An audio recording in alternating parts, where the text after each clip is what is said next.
सभी मित्रों को जय भीम। नमो बुद्धाय। आषाढ़ पूर्णिमा धम्म चक्र प्रवर्तन दिवस की हार्दिक हार्दिक मंगल कामनाएं। मित्रों, कुछ समय पहले तक हम धम्म चक्र प्रवर्तन दिवस का प्रयोग आषाढ़ पूर्णिमा के लिए नहीं किया करते थे। आजकल हम लोग करने लगे। सही है अपनी जगह, क्योंकि ऐतिहासिक दिन है। यही वो दिन था जब बुद्ध ने अपने 5 मित्रों को, जो उनके पहले मित्र रहा करते थे, फिर उनसे नाराज हो गए थे, मुंह फुला लिया था नाराजगी में, बोला था तुम निकल जाओ। सिद्धार्थ गौतम चले गए थे और जैसे बुद्ध बन के आए तो उन लोगों ने कहा कि अरे ये तो वही आदमी आ गया हमारे पास जो कि बड़ा पाखंडी था। तब में इसका विश्वास नहीं रहा था, भोजन कर लिया था। इसका हम स्वागत नहीं करेंगे, इसका सम्मान नहीं करेंगे, इससे हम बातचीत ही नहीं करेंगे, आने दो, आ रहा है।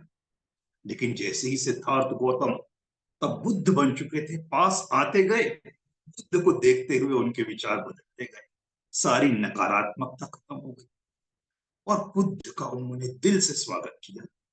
और बुद्ध ने तब वहां पे उन्हें अपने धम्म का उपदेश दिया और यही धम्म चक्र प्रवर्तन कहलाया। तो धम्म चक्र प्रवर्तन दिवस आज का दिन को कहना ऐतिहासिक रूप से, आध्यात्मिक रूप से, धार्मिक रूप से कतई गलत नहीं है, बिल्कुल सही।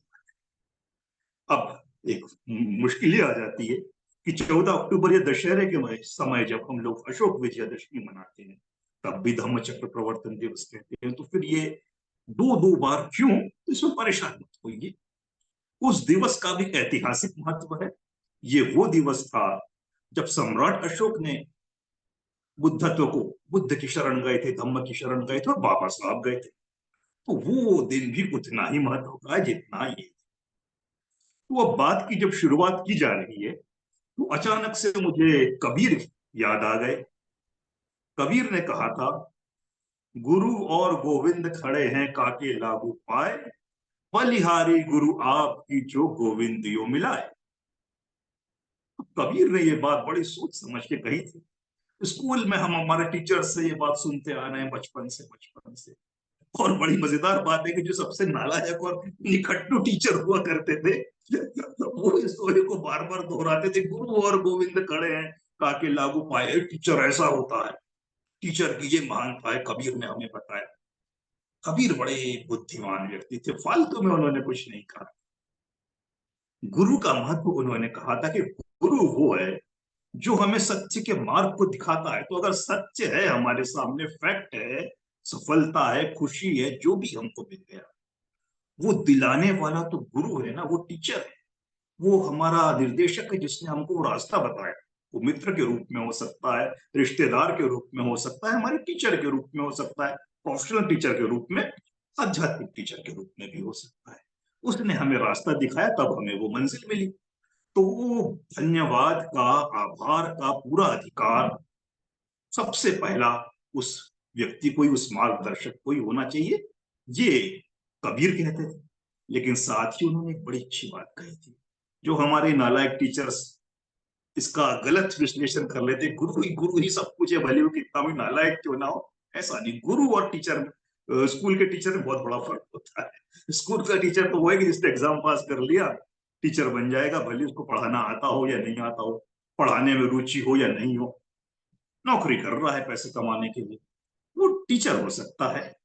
वो गुरु नहीं है। गुरु वो होता है जो बिना किसी लालच, वो अपना कर्तव्य समझता है कि उसके सामने जो शिष्य बन के आया है, जो स्टूडेंट बन के आया, स्टूडेंट बन के नहीं भी आया, कोई व्यक्ति अगर भटका हुआ है तो उसको सही रास्ते पर पहुंचाना, वो गुरु होता है। इसलिए कबीर आगे कहते हैं कि पानी पीना छानी के, यानी पानी जो है अगर बिना छाने पिएंगे हम लोग तो वायरल इंफेक्शन हो सकता है, कुछ बीमारी हो सकती है। तो पानी पीना छानी के, बिना छाने हुए पानी मत पियो, ये कबीर कहते थे। यही बुद्ध भी कहते थे। बुद्ध ने अपने शिष्य को जो 8 वस्तु रखने का अधिकार दिया था, शिष्यों से आसे भिक्खुओं को, शिष्य तो और भी थे, ग्रस्त भी हुआ करते थे, तो ये कहा था कि भाई आप एक पानी छानने की छन्नी भी अपने साथ रखिए, क्योंकि आप कहीं पे भी जा रहे हैं, गांव में जा रहे हैं, जंगल में जा रहे हैं, पता नहीं आपको शुद्ध पानी मिल रहा है या नहीं मिल रहा है, कोई भेद नहीं करना है, प्यास लगी है, पानी पीना है, तो उसको छान लो। तो एक फिल्टर रखा करते थे वो अपने साथ सारे। और पानी पीते थे। कबीर भी वही कहते हैं कि पानी पीना छानी के और गुरु करना जानी के। यानी अगर गुरु में इंटेलिजेंस नहीं हो, विजडम नहीं हो, तो उसको अपना गुरु मत बनाओ, नहीं तो गुरु भी जाएगा बर्बादी में और चेले भी बर्बाद हो जाए। तो ये गुरु का महत्व है। गुरु का अर्थ वास्तव में वही गुरु लेना चाहिए जो हमें सही रास्ता दिखा रहा हो। नाम के लिए कोई टीचर बन गया हो, या हमने गलती से किसी को मान लिया कि भाई ये हमारा गुरु है, वो गुरु सही नहीं हो, तो वो तो बर्बाद होगा ही होगा, बाकी लोग भी बर्बाद। अब ये बात अचानक से क्यों आ गई, तो इसके पीछे भी कुछ कारण है। हर चीज एक दूसरे से जुड़ी होती है, यही प्रत्यक्ष समुद्पाठ है। दुनिया में ऐसी कोई चीज नहीं है जो किसी चीज पर आश्रित नहीं। हर चीज किसी पर आश्रित है। वो चीज जिस पर आश्रित है वो किसी और पर, वो किसी और पर, और श्रृंखला कार्य कारण की लंबी चली आ रही। यही प्रतीच्य समुत्पाद है, इसके अलावा प्रतीच्य समुत्पाद कुछ नहीं। लोगों ने गलत व्याख्या कर दी। जन्म, पुनर्जन्म, भावी जन्म में जोड़ दिया है, गलत व्याख्या है, उसमें हमको नहीं पढ़ना चाहिए। लेकिन ये बात यहाँ पे कैसे आ गई, इसलिए आ गई कि पिछले हफ्ते जो हमारा टॉक था, हल्की सी पहले उसकी चर्चा कर ली जाए कि हमने क्या बात की थी और ये बात आज अचानक कैसे आ गई। श्रृंखला है, हर चीज जुड़ी हुई है। विषय था बुद्ध और उनके धम्म का भविष्य, the Buddha and future of his religion, जो 1950 में बाबा साहब ने एक आर्टिकल लिखा था महाबोधि जर्नल में। हमने बड़े विस्तार से इसकी गहराई को समझा कि यह आर्टिकल क्यों लिखा गया, क्यों इस पत्रिका में छपा, कैसे छपा, कारण क्या था, तमाम बातें। साथ ही हमने इस टॉक का कुछ इंट्रोडक्शनरी भाग जो था उस पर भी चर्चा की, और ये बताया था, ये जाना था कि बाबा साहब ये कह रहे हैं बुद्ध के बारे में कि बुद्ध जो थे, सिद्धार्थ गौतम, वो बिल्कुल आम इंसान थे, हमारे जैसे। हमारे जैसे माता पिता हुआ करते थे, उनके भी माता पिता थे, और हम जैसे पैदा हुए वैसे ही सिद्धार्थ गौतम भी पैदा हो गए, इसलिए वो सिर्फ और सिर्फ इंसान है। दूसरी बात, इंसान के रूप में पैदा हुए, ये बात तो सही है, लेकिन सारी जिंदगी इंसान ही रहे। ऐसा नहीं कि इंसान के रूप में पैदा हुए और अचानक से उनको कोई ईश्वर ने वरदान दे दिया, ज्ञान दे दिया, ये दे दिया, वो दे दिया, और उन्हें विलक्षण प्रतिभा आ गई, विलक्षण कुछ कुछ कुछ कुछ क्षमताएं आ गई, और वो इंसान से सुपरमैन बन गए, सुपर हीरो बन गए। बिल्कुल नहीं ऐसा हुआ। वो अंतिम समय तक इंसान ही रहे। बस इतना हुआ कि अपने प्रयास से, सम्यक प्रयास से, उन्होंने बुद्धत्व की प्राप्ति कर ली। बुद्धत्व की प्राप्ति मतलब बुद्धत्व वो चीज है जो हर किसी के लिए खुली है, आपके लिए, मेरे लिए, हर किसी।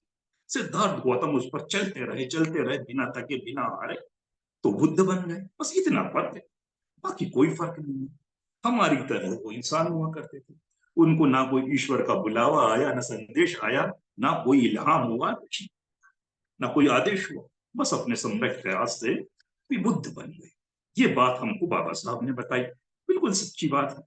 दूसरी बात बाबा साहब ने इस आर्टिकल की शुरुआत में ये कही कि एक तरफ बुद्ध थे जो इंसान के बच्चे थे, इंसान थे और सारी जिंदगी अंतिम समय तक इंसान ही रहे। दूसरी तरफ हम अन्य धर्म के संस्थापकों को देखते हैं, तो वहां हम पाते हैं कि किसी धर्म का संस्थापक तो सीधे सीधे ईश्वर का पुत्र है, ईश्वर का बेटा है। अब ईश्वर का बेटा तो ईश्वर ही हुआ। जिस तरह से इंसान का बेटा इंसान होता है, हाथी का बच्चा हाथी होता है, घोड़े का बच्चा घोड़ा होता है, तो इंसान का बच्चा भी इंसान ही होगा। तो भगवान का बच्चा, ईश्वर का बच्चा भी ईश्वर ही। तो एक धर्म की उन्होंने बात की जहां पे उनका संस्थापक ये कहता है कि वो ईश्वर का पुत्र है। ठीक है भाई, ये बात हो गई। दूसरे धर्म की उन्होंने बात की जहां पे उस धर्म का संस्थापक ये कहता है कि मैं ईश्वर का पुत्र नहीं हूं, तो क्या हुआ, लेकिन ईश्वर का संदेश वाहक हूं, वो भी अंतिम संदेश वाहक। मुझे ईश्वर ने ये संदेश दे के भेजा और साथ में ये भी बताया है भाई जो तुमको संदेश दे रहा हूं ये लास्ट और फाइनल संदेश है, इसके बाद में किसी को संदेश नहीं। वो पैगंबर होगा। उन्होंने अपने एक धर्म की स्थापना कर दी। और तीसरे धर्म की बात बाबा साहब ने की कि उसके संस्थापक ऐसे हैं जो कहते हैं कि मैं ईश्वर का बेटा भी नहीं हूं, ईश्वर का संदेश वाहक भी नहीं हूं, लेकिन मैं तो देवाधि ईश्वरों का भी ईश्वर, सर्वश्रेष्ठ हूं। तो ये बात कही। अब जब उन्होंने ये कहा कि मैं ईश्वर का बेटा हूं,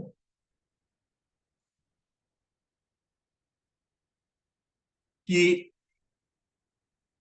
भाई एक ईश्वर का बेटा हो गया, एक संदेशवाहक हो गया और एक देवादिदेव हो गया। आगे उन्होंने कहा कि बुद्ध ने कहा कि मैं सिर्फ और सिर्फ इंसान हूं, आम इंसान हूं। तो फर्क ये हो गया कि अगर ईश्वर ने कोई बात कह दी है, वो खुद कही या उसके बेटे से कहलवाई या अपने संदेश वाहक से कहलवाई, तो है तो वो ईश वचन। अब जो ईश वचन होगा, जो ईश्वर का वचन होगा, वो तो अंतिम होगा, क्योंकि ईश्वर से श्रेष्ठ भला क्या, वो तो महाज्ञानी है, सब कुछ है उसके पास। तो वो अंतिम वचन हो गया, पहली बात। अब जब वो अंतिम वचन हो गया तो उसमें ना हम कुछ बदल सकते, ना कुछ जोड़ सकते, ना कुछ घटा सकते। जो बोल दिया वो बोल दिया, वो फाइनल है, फिक्स्ड, वो कभी नहीं बदल सकता। वही बुद्ध के तरफ आते हैं। बाबा साहब ने ये बात कही कि बुद्ध ने अपने अनुयायियों को ये छूट दी कि तुम मेरे धम्म में समय और परिस्थिति के हिसाब से अगर कुछ चीज पाते हो कि इसमें बदलाव करना है तो बदलाव कर दीजिए, कुछ हटाना है तो हटा दीजिए, कुछ जोड़ना है तो जोड़ दीजिए, कोई फर्क नहीं पड़ने वाला मेरे धर्म को, वो वैसा ही रहेगा। ऐसी बात बुद्ध ने कही। और ये कहां से बाबा साहब ने रेफरेंस दिया? ऐसे नहीं कहा हुआ मैं कह, बाबा साहब ने रेफरेंस दिया महापरिनिब्बाण सूत्र से। महापरिनिब्बाण सूत्र को पढ़िए, वहां पे अंतिम समय पे बुद्ध आनंद से यही बात कह रहे हैं कि मैंने जो तुम्हें धर्म दिया है, उसको पकड़ के जकड़ के मत बैठो। समय के हिसाब से नई खोज आ जाए, नई परिस्थिति आ जाए, इसमें जो बदलाव कर सकते हो बेझिझक बदलाव से घबराइए मत, बिल्कुल मत घबराइए। ये बात बड़ी अच्छी तरह से बुद्ध ने आनंद से कही थी महापरिनिर्वाण सूत्र में, वही बात बाबा साहब कह रहे हैं। अब कुछ लोग कहते हैं कि ये बात कैसे कह दी भाई बुद्ध ने, और अगर लोग अपने हिसाब से उसमें बदलाव करने लग जाएंगे तो धम्म बचेगा ही। तो बुद्ध ने ये नहीं कहा कि आप मन जैसा सूट करे आपको वैसा वैसे जो उसमें हटाते जाओ, और जो पसंद नहीं आए उसको हटाते जाओ, ऐसा नहीं। उन्होंने ये कहा कि जो सत्य है, जो फैक्ट है, जो बुद्धि पर आधारित है, रीजन पर बेस्ड है, उस चीज को अपना लो। और कहीं तुम्हें ऐसा लगे कि इसमें जो बात कही गई है वो सामान्य बुद्धि के हिसाब से गले नहीं उतरती हो, वैज्ञानिक नई खोज हो जाए, नया इन्वेंशन हो जाए, उसके हिसाब से वो सही नहीं बैठती हो, और आप पकड़ के बैठ जाए कि नहीं जो लिखा गया है त्रिपिटक में यही अंतिम सत्य है, बड़ा गलत हो जाए। हम हटवादी हो जाएंगे, हम कट्टरवादी हो जाएंगे, हम विज्ञानवादी नहीं रहेंगे। तो उन्होंने कहा कि नई खोज के हिसाब से, नई परिस्थिति के हिसाब से आप बदलाव कर सकते हैं, उससे कभी भी मूल तत्व नष्ट नहीं होते। उदाहरण के लिए हम विज्ञान को ले लें। विज्ञान में जो बात किसी वैज्ञानिक ने 16वीं सदी में खोजी थी, 21वीं सदी में या आगने वाली 22वीं सदी में वो चीज अगर गलत सिद्ध हो जाए कि भाई ये चीज जो खोजी गई थी, ये उस वक्त तो ठीक लगी थी लेकिन बात ऐसी नहीं है, ऐसी है, तो क्या करेगा साइंस उसको? साइंस उसको ये नहीं कहेगा कि जो पहले वाले वैज्ञानिक ने खोजी थी वो महामूर्ख था, गधा था, बेवकूफ था, ऐसा नहीं कहेगा। वो कहेगा उसने जो खोजने की कोशिश की थी उस समय के हिसाब से, उसके जितने उपकरण थे और उसके पास जो विधियां थी, उसके हिसाब से वो सही था, और पूरी वैज्ञानिक समूह ने उसको सही मान लिया। लेकिन अब जो हमारे पास नए उपकरण आ गए हैं, नई मेथोडोलॉजी आ गई है, उसके आधार पर यह पता चल रहा है कि भाई जो बात को हमने 1 सदी तक, 2 सदी तक सही मानने में बिताया, वो वास्तव में ऐसी नहीं बल्कि ऐसी है। तो क्या करेंगे? बेझिझक नई बात को मान लेंगे बिना उस वैज्ञानिक को गाली दिए हुए। बस ये कहेंगे ठीक है वो गलती हो गई तो उस गलती का हम सुधार कर लेंगे। तो इसमें क्या विज्ञान हार जाएगा? कतई नहीं हारेगा, विज्ञान जीतेगा। विज्ञान का मतलब ही वो होता है कि जो सत्य है उसको खोजना, और धम्म का मतलब भी तो यही है। बुद्ध ने क्या किया? जो सत्य है उसको खोजा। ऐसा नहीं कि जो बुद्ध ने बोल दिया वो सत्य, सत्य है इसलिए बुद्ध बोल रहे हैं। बहुत बड़ा फर्क है अन्य धर्म और बुद्ध के धर्म। सत्य को पाना ही धर्म।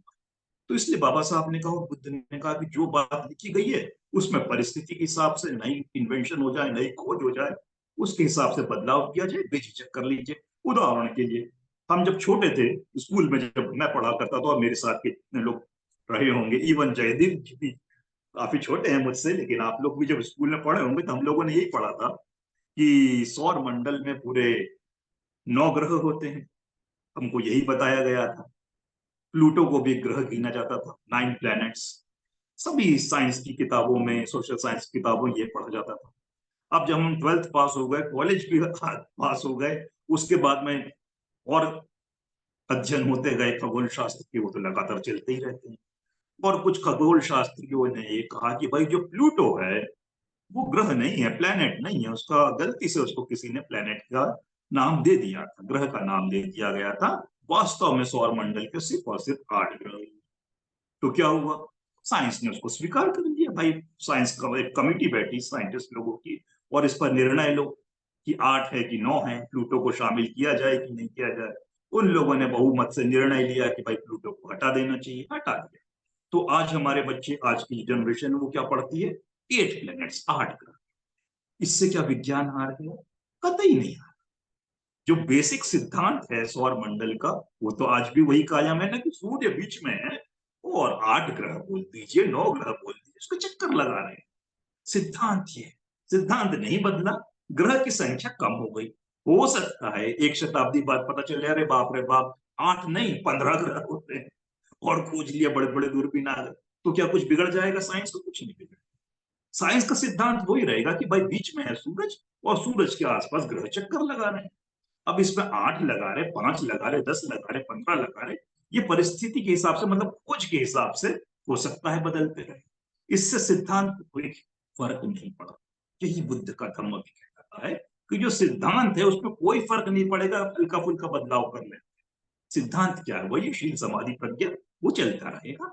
उसमें फेर बदल नहीं हुआ सकता, वो तो स्थापित है, वो नींव है। जैसे कि सौर मंडल की नींव सूरज है, और उसके आसपास ग्रह चक्कर लगा रहे, सच्चाई। तो बाकी उसके बाद कुछ बदलता है तो उससे कोई खास फर्क नहीं पड़ता है। बुद्ध कहते हैं nothing is fix, nothing is final, हर चीज अनित्य है, हर चीज परिवर्तनशील है, अंतिम सत्य कुछ नहीं। अभी हम जैसे लोग, स्कॉलर्स लोग जब लिखते हैं, पढ़ते हैं, हम ही कोई आर्टिकल लिखते हैं, कोई रिसर्च लिख रहे हैं, किताब लिख रहे हैं, जब लिखना पूरा हो पहले हम उसका एक ड्राफ्ट लिखते हैं। हमारी फाइल में लिख देते भाई फला फला किताब डॉट ड्राफ्ट, कंप्यूटर पर जब हम इसको टाइप करते हैं। अब कुछ दिनों बाद जब ड्राफ्ट को पढ़ने बैठते हैं तो लगता है कि फाइनल हो गया, उसमें जो जो काट छाट करना है, तो फिर उसको एक नई फाइल बना देते हैं कि भाई ये फला फला टॉपिक डॉट फाइनल। बड़े खुश होते कि हमारा फाइनल डॉक्यूमेंट तैयार हो गया। अब उस फाइनल डॉक्यूमेंट को जब पढ़ने बैठते तो पता चलता नहीं नहीं इसमें थोड़ी सी भाषा बदल देनी चाहिए, थोड़े से तथ्य और ज्यादा जोड़ देना चाहिए, कुछ घटा देना चाहिए, कुछ घटा देना चाहिए। फिर दूसरा ड्राफ्ट तैयार रहता, उसको भी लिखते फाइनल, फाइनल 2 लिखना पड़ेगा, कंफ्यूज ना हो जाए। फिर पता चलता कि फाइनल 2 को जब पढ़ने बैठे, फाइनल 3, फाइनल 4, फाइनल 5, कोई फाइनल का अंत नहीं। बुद्ध यही कहते हैं कि अंतिम चीज कुछ नहीं पकड़ के बैठे, हर चीज। और मान लीजिए कि कल में वो आर्टिकल छप जाए, हमारा किताब छप जाए, तो क्या अब कह सकते अब फाइनल हो गया, अब तो ये छप के आ गया, प्रकाशक ने छाप दिया, अब इसमें कोई फेरबदल नहीं होगा? बिल्कुल बिल्कुल। हर एक अच्छा लेखक अपनी किताब में भी संशोधन करते रहता है समय के हिसाब से। आपने देखा होगा कई बार हम जब कोई किताब पढ़ते हैं तो उसमें लिखा रहता है संशोधित एवं पुनर्वर्धित संस्करण, रिवाइज्ड एंड अपडेटेड एडिशन। इसका मतलब क्या कि लेखक ने जब वो किताब लिख दी, छप के मार्केट में आ गई, उसके बाद जो नई नई चीजें लेखक ने देखी, उस चीजों को भी उसमें जोड़ के अपने पाठकों के लिए ले आया, रिवाइज्ड एडिशन। तो वो भी फाइनल नहीं है। क्या रिवाइज एडिशन फाइनल है? वो भी नहीं है। 3-4 साल बाद आएगा second revise edition, fourth revise edition, fifth revise, कोई अंत नहीं। तो फाइनल कुछ नहीं होता है। बुद्ध सिर्फ इतना ही कहना चाह रहे, बाबा साहब हमको सिर्फ यही बता रहे हैं Buddha and future of religion में, कि nothing is fix, nothing is final, everything is bound to change, everything will change. परिवर्तन प्रकृति का नियम है, अनित्यता जो है वो एक सत्य है, उससे कोई नहीं बच सकता। बुद्ध भी नहीं बच सकते, धम्म भी नहीं बच सकता, संघ नहीं बच सकता, कुछ नहीं बच सकता। हर चीज अनित्य है, इस चीज को हमें समझना चाहिए। तो ये यूनिक पोजीशन है बुद्ध की, यह अनूठी विशेषता है बाबा साहब सच में शब्दों में, such is unique position of the Buddha. ये Buddha and future of religion में बाबा साहब लिख रहे हैं। अब बात आती है कि हमने अचानक से ये सारी बात क्यों कर दी थी गुरु वाली, और क्यों बात कर दी कबीर की, कहां से ये सारी चीजें? भाई सीधे तौर पर धम्मचक्र प्रवर्तन दिवस है तो गुरु की बात तो आएगी आएगी, लेकिन एक और परिस्थिति का बात ये हुई कि हमने जब अपना टॉक दिया तो इसके ऊपर आपके हमारे मित्रों के बड़े अच्छे अच्छे विचार आए। प्रत्यक्ष रूप से अपने अपने विचार साझा किए और कई लोगों ने फोन करके मुझे बात की, बड़ा अच्छा लगा। लेकिन दो आलोचनाएं भी आई, और आलोचना बड़ी अच्छी। जैसे कबीर कहते थे ना, निंदक नियरे राखिए आंगन कुटी सम। जो हमारे आलोचक होते हैं, हमारे जो अपोनेंट होते हैं, जो हमारे विरोधी होते हैं, वो हमको बहुत बहुत मदद करते हैं। असली मदद वही करते हैं हमको शार्प बनाने में, हम कहीं गलती कर रहे हो तो हमको भटकने से रोकने में, और कहीं ऐसा ना हो कि हम अंधानुकरण करने लग जाए तो हमको जागरूक करने में आलोचकों की बहुत बड़ी भूमिका हो। तो आलोचकों का बहुत बहुत धन्यवाद। तो एक आलोचक हमारे सामने आ गए जब हमने ये हमारा टॉक यूट्यूब पर अपलोड किया, हमारे चैनल पर, नवज्ञान बुद्धिज्म पे। योगेश भाई हमेशा अपलोड कर देते हैं टाइम पे, बहुत जल्दी अपलोड। जैसे ही वो अपलोड हुआ उसके थोड़ी देर बाद किसी हमारे आलोचक मित्र ने एक कमेंट किया। अब बड़े परेशानी है कि उन्होंने अपना नाम नहीं बताया, तुम नाम रूप से कमेंट किया, नाम बता देते तो अच्छा। भाई छुप छुप के क्या वार करना, हिम्मत है तो मैदान में आ जाओ, हम तो हमेशा तैयार हैं। आ जाइए, सीधे सीधे लड़ेंगे।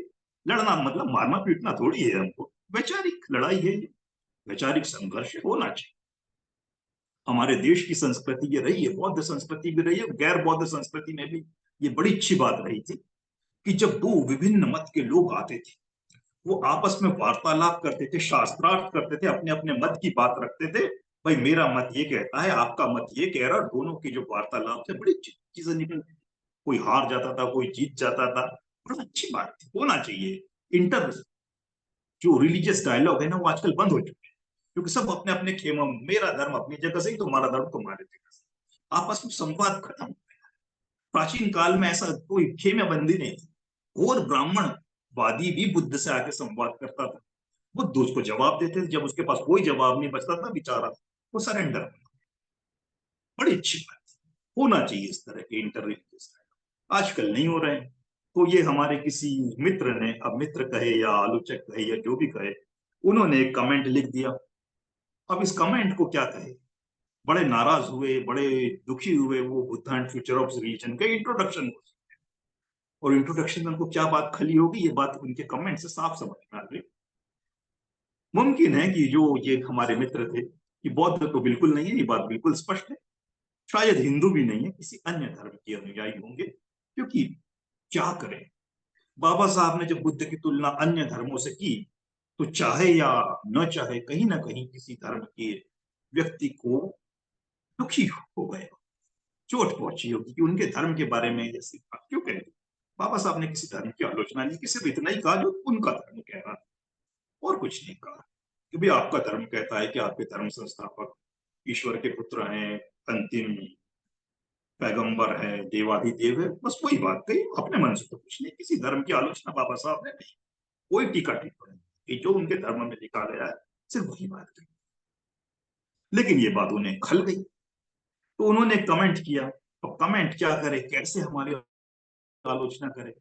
आलोचना बड़ी अच्छी चीज होती है, आलोचना वो होती है कि हमने कोई बात कही, हमने कोई किताब लिखी, आर्टिकल लिखा, हमने कोई स्टॉप की, आप इस बात को पकड़िए कि भाई इस लाइन में आपने ऐसी ऐसी बात कही है जो कि तर्क संगत नहीं है, फैक्चुअल नहीं है, युक्ति संगत नहीं है, कारण ये है, आपने ऐसा ऐसा बोल दिया है, तो बताइए कि अब आप क्या अपने विचार को बदलना चाह रहे हैं या इसके ऊपर कोई जवाब देंगे। ये तरीका होता है, बहुत अच्छा तरीका होता है कि भाई किस लेखक से गलती हो सकती है, एक प्रवचनकर्ता से गलती हो सकती है, तो उस गलती की ओर ध्यान आकर्षित करना, और उससे पूछना कि जो ये आपने कहा है भाई, ये ऐसा नहीं ऐसा है, लेकिन आपने ऐसा क्यों कह दिया, ऐसा क्यों लिख दिया, इस पर आपके विचार रखें। अब ये जब होगी बात, तो जिसने बात ये लिखी है वो अपनी बात रखेगा और बताएगा कि भाई मैंने इस कारण से कहा था, और मान लो बोलने वाले या लिखने वाले की बात गलत सिद्ध साबित होती है, तो उसको अपनी गलती मान लेनी चाहिए। हम तो बिल्कुल तैयार हैं मानने के लिए, अगर हमसे कोई गलती हो रही है तो क्या बुराई। हम हमेशा अपनी बातों का संशोधन करने के लिए, सुधार करने के लिए तैयार बैठे हैं, बैठना ही चाहिए। ये हमें बुद्ध ने बताया कि हमें वापस हम अपने मन से कुछ नहीं करें। रिवाइज्ड एंड रिफाइंड एडिशन क्यों आते हैं, पुनर्वर्धित और संशोधित संस्करण इसीलिए आते हैं ना कि समय के हिसाब से अगर कुछ चीज आउटडेटेड हो गई उसको हटा, नई चीजों को शामिल। बाबा साहब यही कह रहे, बुद्ध यही। अब उनको ये बड़ी परेशानी हुई कि इस पर क्या कमेंट किया जाए। कुछ कमेंट नहीं कर पाए तो एक बात होती है, खिसियानी बिल्ली खंबा नोचे। एक कहावत सुनी हो कि जब बिल्ली के पास कुछ नहीं बचता है आलोचना करने के लिए, कुछ अपना गुस्सा उतारने के लिए, तो अपने पैने पैने नाखून से वो खंबे को नोचने लगती है। खंबे को नोचते उसके नाखून घिसते जाते, लेकिन वो अपना गुस्सा उतारते हैं। खिसियानी बिल्ली खंबा नोचे, यानी गुस्सा किसी और पे है, उसके सामने आप जा नहीं सकते हो, तो क्या करो, खंबे को नोचो। ऐसे ही खंबे का नोचने का काम इन हमारे आलोचक मित्र ने कहा किया। उन्होंने को कोई जब बात नहीं मिली तो उन्होंने एक बात पकड़ दी, बोला कि आपने रत्नेश अपनी टॉक की शुरुआत में जय भीम नमो बुद्धाय बोला, ये बड़ी गलत बात है, ये ब्लास्फेमी है, ईश निंदा। ईश निंदा क्या होती है भाई? पाकिस्तान और अन्य जो कट्टरपंथी देश होते हैं, धर्म भीरू देश होते हैं, वहां पे कानून होता है ईश। अगर वहां पे किसी ने जो उस राज्य का, उस देश का धर्म है, उस धर्म के खिलाफ एक शब्द भी बोल दिया, तो पुलिस पकड़ के ले जाएगी। या तो मृत्यु दंड दे देगी, या तो आजीवन कारावास दे देगी, या कोई गहरी सजा देगी कि आपने धर्म के बारे में बोला तो बोला क्यों, भले ही आपकी आलोचना कितनी भी सही क्यों ना हो, लेकिन आपने ईश्वर की निंदा क्यों की। इसको ब्लास्फेमी कहते हैं। ये जितने भी देशों में ब्लास्फेमी का नियम लागू था, क्रिश्चियन वर्ल्ड है, अंग्रेजी शब्द है, ईश्वर की निंदा नहीं की जा सकती, वहां कठोर सजा देने का प्रावधान आज भी है। तो इन्होंने कहा कि आपने जय भीम नमो बुद्धाय बोला तो आप ब्लास्फेमी कर दिया, आपने ईश निंदा कर दी। अब ईश निंदा कहां से आ गई भाई हमारे बुद्धिज्म में? बुद्धिज्म में तो ईश्वर ही नहीं है। तो ईश निंदा कैसे? ब्लास्फेमी बिल्कुल फॉरेन शब्द है इंडियन बुद्धिज्म के, एक बुद्धिस्ट शब्द है ही नहीं। बुद्धिज्म में ईश निंदा का कभी कानून नहीं आ सकता है, क्योंकि ईश्वर ही नहीं। और बुद्धिज्म ऐसा धर्म है जो कि मान्यताओं पर आधारित, बिलीफ पर आधारित, ये रीजन पर बेस्ड, बिलीफ पर बेस्ड नहीं है। तो यहाँ पे ईश निंदा ब्लास्फेमी चीज आ ही नहीं सकती, लेकिन उन्होंने कह दिया। उन्होंने कहा चलो भाई ठीक है।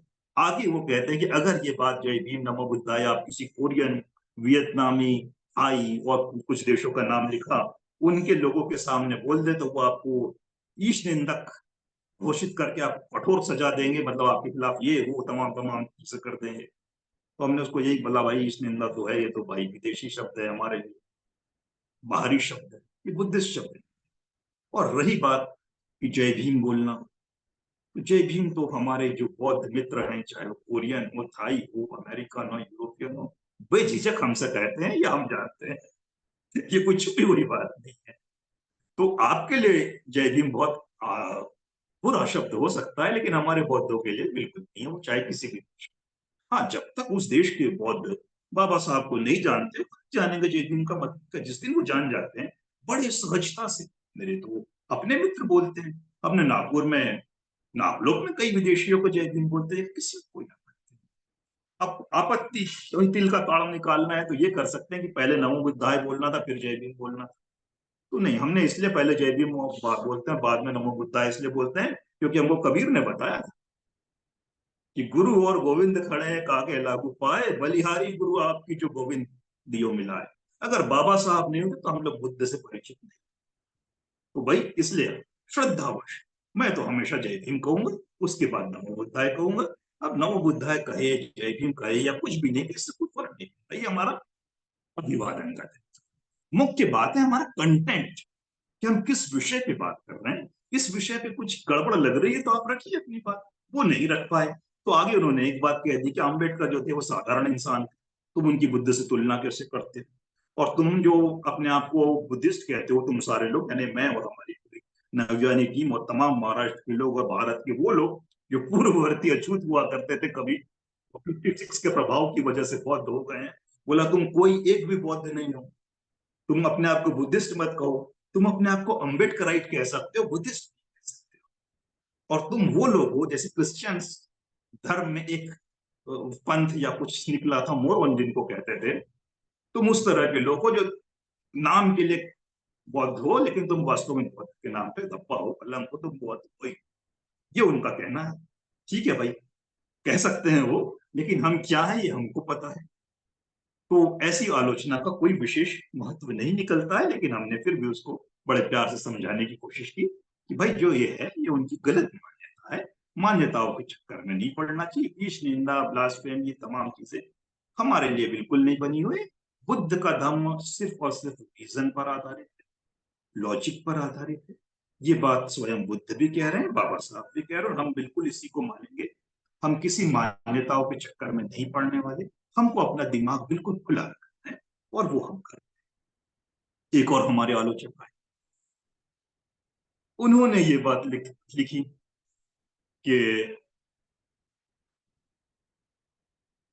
आपने ये जो टॉक दे रहे हैं आप, ये बहुजनों को बुद्धिज्म से दूर करने की कोशिश है। अब ये बात बड़ी अजीब लगी, और निश्चित रूप से ये जो आलोचक थे, ये पहली बात तो गुमनाम नहीं थे, और दूसरी बात ये भी तय है कि ये किसी बौद्ध पंथ से जुड़े हुए हैं, और इनकी बातों से स्पष्ट हो गया ये शुद्ध रूप से विपश्यना के कट्टरपंथी समर्थक हैं। कट्टरपंथी शब्द का प्रयोग इसलिए करना पड़ रहा है कि अगर आप किसी चीज को पकड़ के बैठ जाए कि सिर्फ और सिर्फ यही सत्य है दुनिया में, इसके इधर है ना उधर है, बड़ी गड़बड़ हो जाए। तो इन्होंने ये कहा कि आप बहुजनों को बुद्ध से दूर कर रहे हैं। अब ये बात तो हमारे समझ में नहीं आई कि भाई ये बहुजन को हम कैसे दूर कर रहे हैं, बहुजन होते कौन है, पहली बात तो इसकी परिभाषा क्या है। अगर इसकी वो पॉलिटिकल परिभाषा मान ली जाए जो आजकल चल रही है, या तो फिर बुद्ध की परिभाषा मान ली जाए, दोनों ही परिभाषा रख लेते हैं, तो हमको तो नहीं लग रहा कि हम किसी को तोड़ने के लिए ये टॉक कर रहे हैं, टॉक सीरीज चला रहे हैं। ये 2-2.5 साल से हम लोग लगातार जूम पर मिल रहे हैं, अपनी बातें रख रहे हैं, आदान प्रदान कर रहे हैं विचारों का। किसी को तोड़ने के लिए नहीं कर रहे, हम तो जोड़ने के लिए कर रहे हैं। हम तो चाहते हैं अधिक से अधिक लोग बुद्धिज्म से जुड़े, अधिक से अधिक लोग नवयान से जुड़े, समझे कि क्या चीज होती है। ये तोड़ने का बिल्कुल प्रयास नहीं, हमने किसी भी पंथ की आलोचना नहीं की है। ठीक है, उनसे हमारा अंतर हम बार बार दिखाते रहते कि भाई ये अंतर है, अंतर होने में कोई बुराई नहीं। हम किसी के बिना मतलब की आलोचना क्यों करें, हम अपने रास्ते पर चल रहे हैं। हमको अपना रास्ता तय करना, हमारे पास इतना टाइम नहीं कि हम दूसरों की आलोचना करें। हम कतई आलोचना करें, इवन हमने हिंदुइज्म को तो कभी टच ही नहीं किया। वो तो प्रसंगवश बीच में गीता आ गई। अब गीता भी हमने नहीं लाई है, तो हमको गीता पे दो अपने टॉक्स रखने पड़े। अब इसमें हमारी क्या गलती, हम तो अपने रास्ते पे जा रहे थे, बीच में गीता ने टांग अड़ा दी। उन्होंने बुद्धिज्म पे कमेंट किया गीता में। गीता में और क्या, बुद्धिज्म को खारिज करने के लिए गीता लिखी गई है, तो हमको उसका विश्लेषण करना पड़ा। ठीक ऐसे ही हम अपने नवज्ञान के रास्ते पे चल रहे हैं, बीच में ध्यान की बात आ गई, किसी को बात चुभ गई, तो उन्होंने अपनी बात रख के हमारा आलोचना करना चाहिए, या पटिच्च समुत्पाद के हमारे विश्लेषण की आलोचना करनी चाहिए। और ये कहा कि भाई ये जो आप कर रहे हैं, ये सिर्फ और सिर्फ वाणी विलास और बुद्धि विलास है, इसके सिवाय कुछ नहीं है। ये वो हमारे विपश्यना वाले मित्र का कहना था। तो भाई मेरे दोस्त, हम ये आपसे कहना चाहेंगे विपश्ची दोस्त, ये वाणी विलास नहीं है, ये बुद्धि विलास है, बिल्कुल नहीं। हम लोग एक्शन में विश्वास करते हैं। और जो नवयान है, ये बुद्ध से लेके टीएल नरसू से लेके बाबा साहब से लेके किसी भी दुनिया के महान जो नवयान के प्रचारक रहे हैं, चाहे वो थाईलैंड के बुद्धदास रहे हो, कोई भी रहे हो, सब एक्शन करने वाले हम वो लोग हैं जो जमीन पे एक्शन करते हैं, बौद्धिक रूप से भी एक्शन करते हैं, जमीन पे आके भी कार्य करते हैं। हम बुद्धि विलास वाले लोग नहीं, वाणी विलास वाले। दुख की बात यह है कि विपश्यना, जिसका उद्देश्य था सिर्फ और सिर्फ अपने आप में चेंज लाना, सेल्फ ट्रांसफॉर्मेशन, वो लोग अपने सेल्फ ट्रांसफॉर्मेशन के बजाय वाणी विलास और बुद्धि विलास में उलझ गए। वो अपने क्षेत्र से बाहर आ, और इस चीज को मान नहीं। क्यों आए भाई बाहर, उनको नहीं आना चाहिए था। विपश्यना क्या, विपश्यना बहुत साइंटिफिक भी थी, उसकी तो हमने कभी आलोचना ही नहीं। विपश्यना बुद्ध का फेवरेट शब्द है, फेवरेट शाह से एक एसेंस है उनके नाम। विपश्यना का मतलब जो जैसा है उसे वैसे देखना, उसमें कोई चश्मा लगा के नहीं देखना कि भाई अच्छा है तो नहीं नहीं नहीं उसको जबरदस्ती बुरा सिद्ध करना, गलत है तो कुछ जबरदस्ती, कोई मनमानी नहीं करना। जो जैसा है उसे उस रूप में देख लेना, उसे उस रूप में स्वीकार कर लेना, यही विपश्यना। अब इसकी एक एक्सरसाइज है जो हमको गोयनका जी ने सिखाई, वो एक्सरसाइज है। उस एक्सरसाइज करने के बाद बात खत्म नहीं हो जाती कि 1 घंटे आपने सुबह एक्सरसाइज कर ली, वो 1 घंटे शाम कर ली और बोल दिया कि मैंने विपश्यना सीख ली। बिल्कुल उसके बाद उसको प्रैक्टिस में लाना पड़ेगा। प्रैक्टिस में लाने के लिए 24/7 उस अवस्था में हमको जीना है कि जो जैसा है उसे वैसा ही देखना। वो हम नहीं कर पाते, वो छोड़ा और चले विपश्यना की तारीफ करने, विपश्यना ऐसी है, विपश्यना वैसी है, विपश्यना से ये होता है। अरे विपश्यना की तारीफ आप बिल्कुल मत कीजिए, वो आपका अधिकार क्षेत्र नहीं है। आप उसकी प्रैक्टिस कीजिए, अभ्यास कीजिए। आपके कृत्य और आपके एक्शन को बताना चाहिए कि आप विपश्यना, आपकी जबान को नहीं बताना चाहिए। आपकी जबान ज्यादा चलती है, एक्शन बिल्कुल नहीं चलती। और विपश्यनावादियों से एक और अनुरोध है कि भाई चूंकि वो सिर्फ और सिर्फ एक्शन बेस्ड, गोयनका जी ये कहते हैं ना कि विपश्यना एक प्रैक्टिस है, एक्शन है। इसको ये वाणी विलास की चीज नहीं, बुद्धि विलास की चीज नहीं है। वाणी विलास और बुद्धि विलास इन्होंने ही बनाया। किसी भी विपस्सी को विपස්සना पे कभी टॉक नहीं देनी चाहिए, यहां तक कि गोयनका जी को भी नहीं देनी चाहिए। उनका काम है सिर्फ और सिर्फ विपश्यना की प्रैक्टिस कराओ, शिविर में ले जाकर प्रैक्टिस करा के लोगों को ट्रेन करो। अरे आप टॉक दोगे, आप किताबें लिखोगे, तो बुद्धि विलास और वाणी विलास तो आप कर रहे हो, हम थोड़ी कर रहे हैं। आपका काम है सिर्फ और सिर्फ विपश्यना सीखना और सिखाना और प्रैक्टिस करना, आपको वही करना चाहिए। हमको टॉप देने दीजिए, हमको किताबें लिखने दीजिए, क्योंकि हम एक समाज को बदलने के लिए निकल रहे हैं, खुद को बदलने के लिए निकले, और समाज को जो बदलने के लिए निकलेगा उसके लिए लिखना पढ़ना, चिंतन मनन बहुत चाहिए। ये हमारा काम है, ये हमें करना। हम आपके काम में दखलंदाजी नहीं कर रहे, आप हमारे काम में मत कीजिए, सिंपल सी बात है। आप खूब प्रैक्टिस करते रहिए, हमें क्या। लेकिन आप धम्म के सिद्धांतों का विश्लेषण करेंगे, ये आपका अधिकार क्षेत्र नहीं, बिल्कुल। आप प्रैक्टिस कीजिए, खूब प्रैक्टिस कीजिए, हमें कोई आपत्ति। सारी विपश्यना की परेशानी यही है कि वो अपनी प्रैक्टिस छोड़ के दूसरों की आलोचना और खुद के किताबें लिखने लग गए। बड़ा गलत काम, ये नहीं करना चाहिए। या आज अचानक से मैं कह रहा हूं, ऐसा मैंने कभी कहा नहीं, क्योंकि मुझे सोचा, मैंने जब ये तो मुझे मजबूर हुआ कि हाँ, सारी परेशानी की जड़। अब गोयनका जी कहते हैं कि भाई जो है, बुद्ध ने कोई धर्म नहीं सिखाया, मतलब कोई नया धर्म नहीं बताया। बुद्ध ने वही धर्म बताया जो पहले से मौजूद था। हम भी यही कहते हैं, हम कभी नहीं कह रहे कि बुद्ध ने कोई नया धर्म बताया। सिर्फ यही कह रहे कि बुद्ध ने वो नए धर्म उसको खोजा जो मानव के इतिहास में संभवतः पहले किसी ने नहीं खोजा था। पूर्व के किसी बुद्ध ने खोजा भी होगा, लेकिन वो हमारे सामने नहीं था। गौतम बुद्ध ने हमें वो खोज के बता दिया। आप भी वही कह रहे, बिल्कुल हम सहमत हैं आपसे, हमको क्या आपत्ति। दूसरी बात वो कहते हैं कि बुद्धिज्म कुछ नहीं होता है, बौद्ध कुछ नहीं होता। इस चीज से हमारी असहमति, इसलिए असहमति है कि बाबा साहब ने बहुत सोच समझ के 1956 में फॉर्मली, विधिवत रूप से 5 लाख लोगों को बुद्ध के धम्म में इसलिए शामिल किया था। ये जो डोलने वाली प्रवृत्ति है ये लोगों में नहीं रहे। जो हमारे मन में है, जो हमारे दिल में है, जो हमारे दिमाग में है, वही हमारी पहचान होनी चाहिए हर रूप में। तभी हम उसके लिए ईमानदार हो पाए। हम वहां पे जाएंगे, 10 दिन शिविर में बहुत प्रैक्टिस कर ली, और 11वें दिन में आके सत्यनारायण की कथा कराएंगे, ये नहीं हो सकता। ये दो नाव पर पैर रखने वाली चीजें, ये एक साथ नहीं चलती। अगर बुद्ध के मार्ग पर चल रहे हो तो बड़ी ईमानदारी से चलो, फिर इधर उधर मुंह मत मारो। ये बड़ी परेशानी है। इसलिए बाबा साहब ने हमको स्पष्ट रूप से धम्म दिया था और धर्मांतरण कराया था घोषित रूप में। कोई झिझके नहीं, कोई शर्माए नहीं। 22 प्रतिज्ञा दी और बोला कि आज से मैं, नया जन्म हो रहा है, बुद्ध की शरण ग्रहण कर रहा हूं, कीजिए, इसमें क्या बुराई। तो इसमें कभी हमको झिझकना नहीं चाहिए। और दूसरी बात है, ये कह देना कि धर्म तो धर्म ही होता है, ये भी बड़ी गलत व्याख्या है उनकी। धर्म धर्म नहीं होता है, धर्म की परिभाषा हर जगह है। अब गीता को ले लीजिए, गीता में कहीं पे भी हिंदू शब्द का प्रयोग नहीं आया है, ना ही वहां सनातन शब्द का प्रयोग आया है। वहां सिर्फ और सिर्फ और सिर्फ धर्म शब्द का ही प्रयोग आया है, हुआ। लेकिन उस धर्म का क्या अर्थ, उस धर्म का अर्थ यह है कि धर्म का अर्थ है कि समाज में जातिवाद कायम हो, ऊंच नीच कायम हो, वर्ग भेद कायम हो, लिंग भेद कायम हो, अंधविश्वास कायम हो। धर्म, वहां पे धर्म की परिभाषा ये हो जाती है।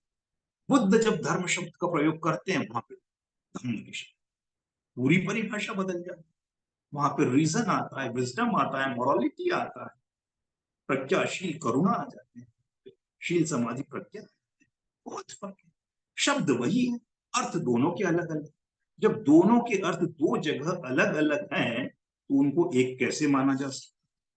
और ऐसा नहीं है कि गोयनका जिस चीज से वाकिफ नहीं थे, बहुत वाकिफ थे। गोयनका जी बहुत अच्छे व्यक्ति, उनसे किसी की कोई कोई समस्या नहीं होनी चाहिए, और वो बाबा साहब के रास्ते पर ही चल रहे थे। एक और बात ये भी कह दो, कोई कहे कैसे चल रहे थे भाई, बताओ, तो फैक्चुअली बता रहा हूं।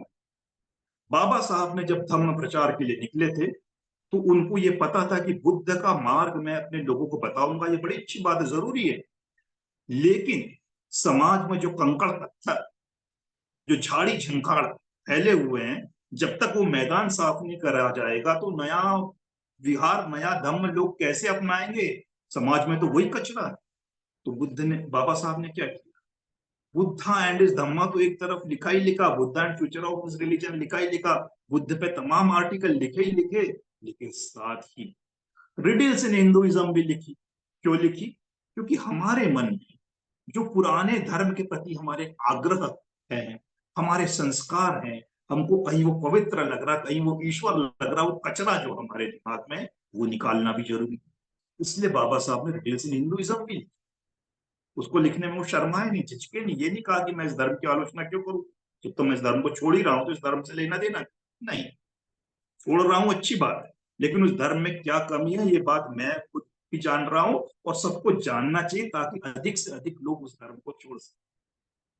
तो धर्मांतरण में कोई शर्माने वाली बात नहीं, बड़ी अच्छी चीज है।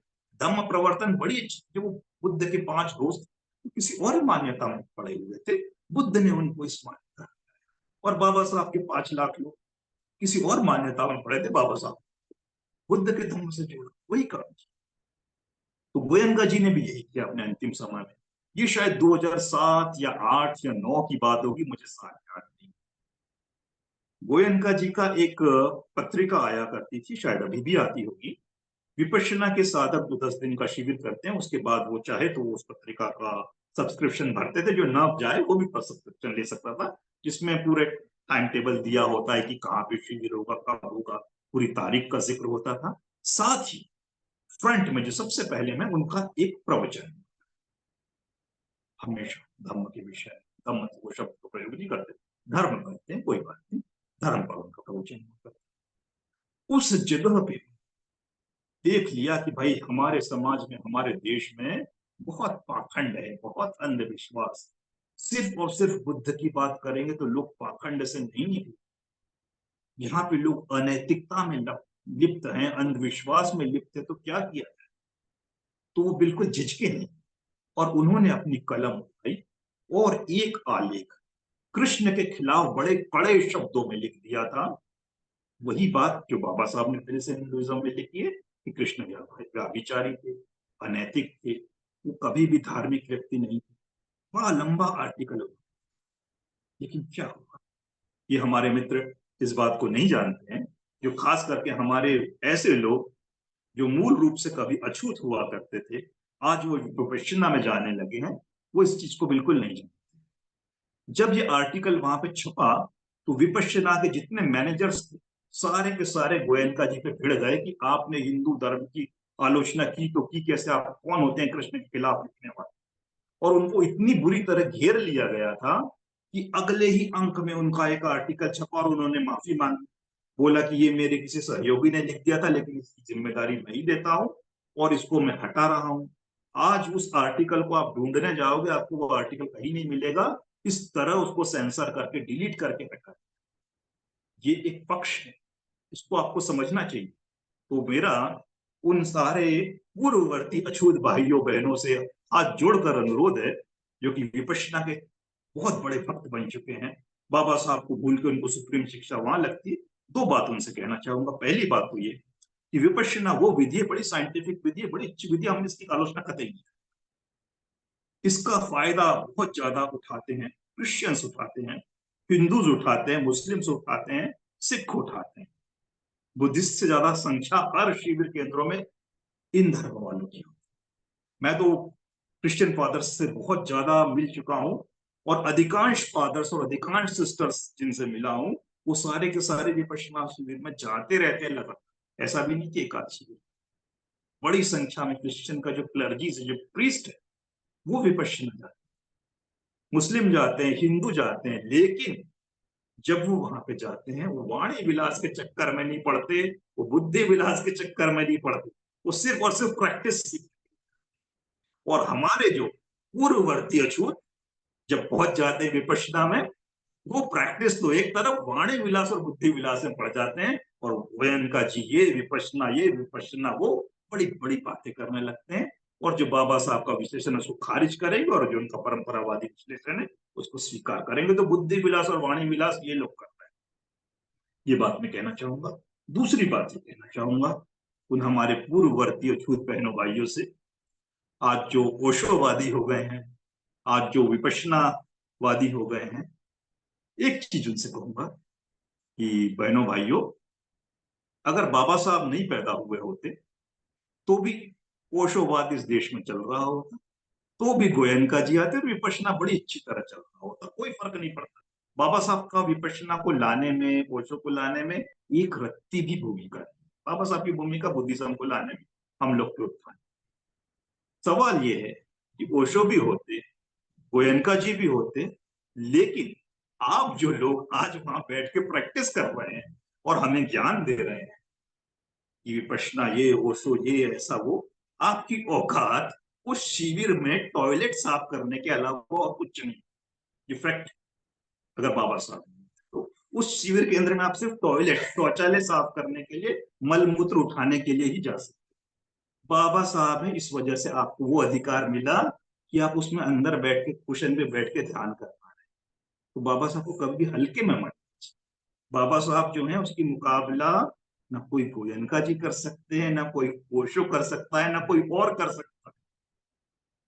तो गुरु पूर्णिमा में बाबा साहब को इसलिए एक और बार ना, उनकी वजह से हम सब कुछ। तो अब चूंकि हमारा मूल विषय आते आते काफी कुछ समय हो गया है, तो मेरे ख्याल से आज आलोचना पर ही हमारा समय केंद्रित हो गया। ये भी बहुत जरूरी है, क्योंकि आलोचना का जब तक हम जवाब नहीं देंगे, हम लोग फंस सकते हैं, अटक सकते हैं। यही आलोचना कहीं आपके सामने भी आ गई, और आलोचना के चक्कर में हम लोग लग गए कि अरे बाप रे, फ्यूचर ऑफ रिलीजन है, कोई मतलब नहीं, ये तो पहले से जो बात लिखी गई है पारंपरिक ग्रंथों में वो ज्यादा सही है, तो हमारी प्रगति रुक सकती है। तो हम लोगों को इसलिए सजग होते हुए धीरे धीरे, अभी हमारे मित्रों ने, योगेश भाई ने भी और जयदीप भाई ने बड़ी अच्छी सलाह पिछली बार मुझे दी थी कि हम जब इसका अध्ययन कर रहे हैं तो हमको धीरे धीरे धीरे करना है। ऐसा नहीं है कि आगे पाठ पीछे सपाट, फटाफट फटाफट इसको निपटाना है। तो इसीलिए हम अपने रास्ते पे चल रहे थे, मार्ग में दो आलोचनाएं आ गई। तो क्या करें, आज का समय पूरा आलोचना के जवाब देने में ही चला गया। उम्मीद करते हैं कि हमारे आलोचक इस जवाब से संतुष्ट होंगे। हमारा उद्देश्य किसी भी आलोचक का अपमान करना नहीं, ना ही किसी विचारधारा का अपमान करना है। हम अपने रास्ते पर चल रहे हैं, चलते रहेंगे, लेकिन अगर हमारे सामने अड़ंगे आएंगे तो उसको हटाना और उसको जवाब देना हमारी नैतिक जिम्मेदारी। अगर हमने नहीं दिया तो हम तो भले कूद के निकल जाएंगे, लेकिन हमारे जो बाकी साथी पीछे रह गए, कोई ना कोई गिर सकता है, ना कोई ना कोई फंस सकता है, तो हमारा मूवमेंट रुक जाए। इसलिए उस अड़ंगों को, उस मुश्किलों को का जवाब देना हमारे लिए बेहद जरूरी हो जाता है। इसलिए आलोचक भाइयों, आपने जो अपनी आलोचनाएं की उसका भी धन्यवाद। भले ही हमारा एक एपिसोड आज आपकी आलोचना में ही चला गया, लेकिन हमारे में भी कुछ क्लैरिटी आई, स्पष्टता आई।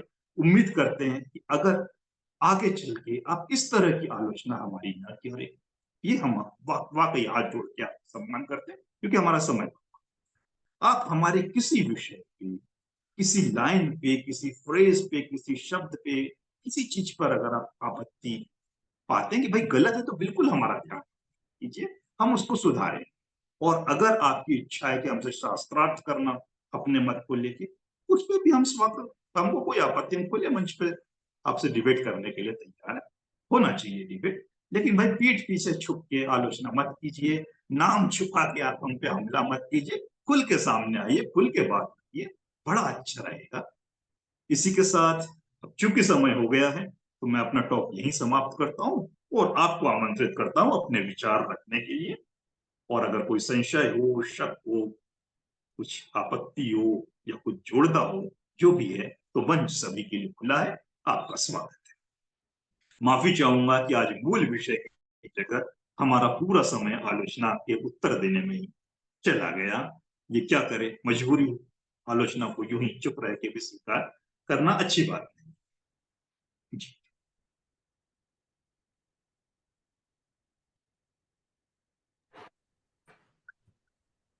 सर जय भीम, नमो बुद्धाय। आपने एक स्टेटमेंट की गोयनका गुरु जी के उस आर्टिकल के बारे में, जो श्री कृष्ण, इसका कुछ रेफरेंस आप दोगे तो हाँ। अच्छा रहेगा। असल में क्या हुआ योगेश भाई कि अ, मैंने खुद विपश्यना की है, विपश्यना का अभ्यास किया और मैं विपश्यना की बहुत तारीफ करता हूँ। कभी भी मैंने विपश्यना की पीठ पीछे आलोचना नहीं। एक अच्छी टेक्निक है और अपने दोस्तों को मित्रों को आज भी सलाह देता हूँ विपश्यना करने के लिए जाए।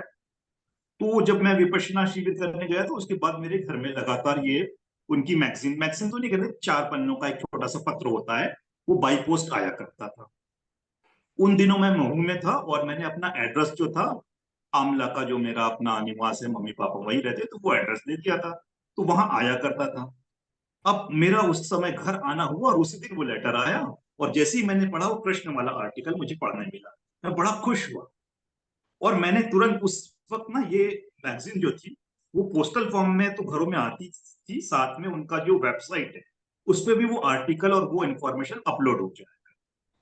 तो मैंने जैसे ही वो आर्टिकल पढ़ा मुझे बड़ी खुशी हुई कि अरे बाप रे, तो डिटेल्स इन हिंदुइज्म की बातें इन्होंने लिखी और बड़ी तीखी आलोचना की है कृष्ण की, जबकि वो किसी धर्म की कभी आलोचना नहीं करते थे। बड़ा आश्चर्य और बड़ी खुशी हुई। तो मैं बड़ा खुश हुआ, मैंने सोचा कि इस आर्टिकल को अपने साथ ले जाता हूँ अपने रिकॉर्ड में। मैं ले ही जा रहा था, लेकिन मैंने इंटरनेट पे वहीं पे देख लिया आमदा में, तो वेबसाइट पे अवेलेबल था।